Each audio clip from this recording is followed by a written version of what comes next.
Welcome back to this abbreviated version of Primetime News. A special welcome to our viewers on TVJ International in the Cayman Islands and online at onespotmedia.com.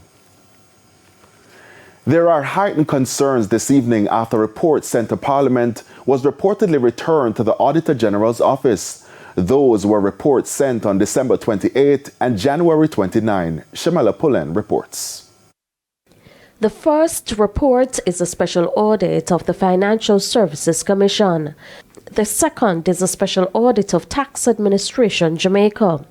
The Auditor General, Pamela Monroe-Ellis, did not say why the reports were returned. Mrs. Monroe-Ellis only told the Gleaner that she will be dispatching them to Parliament on Monday. But in a news release yesterday, the General Secretary of the Jamaica Labour Party, JLP, Dr. Horace Chang, sought to set the record straight in relation to what he said were recent concerns and accusations related to the tabling of reports from the Integrity Commission and the Auditor General in Parliament. Dr. Chang says the recent allegations have suggested a deliberate delay by the Speaker of the House, the Honorable Juliet Holness, in tabling reports from the Integrity Commission and the Auditor General.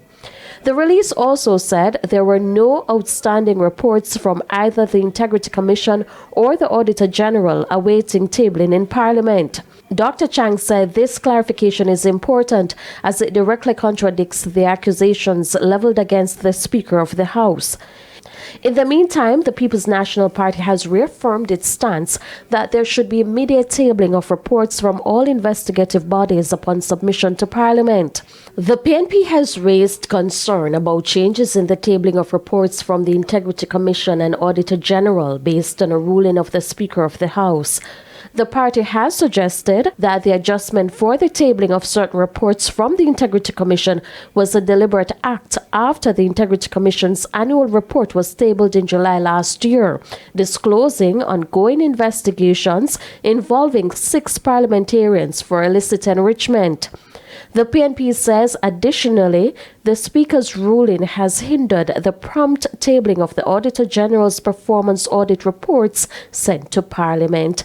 Shamela Pullen, TVJ News. And the People's National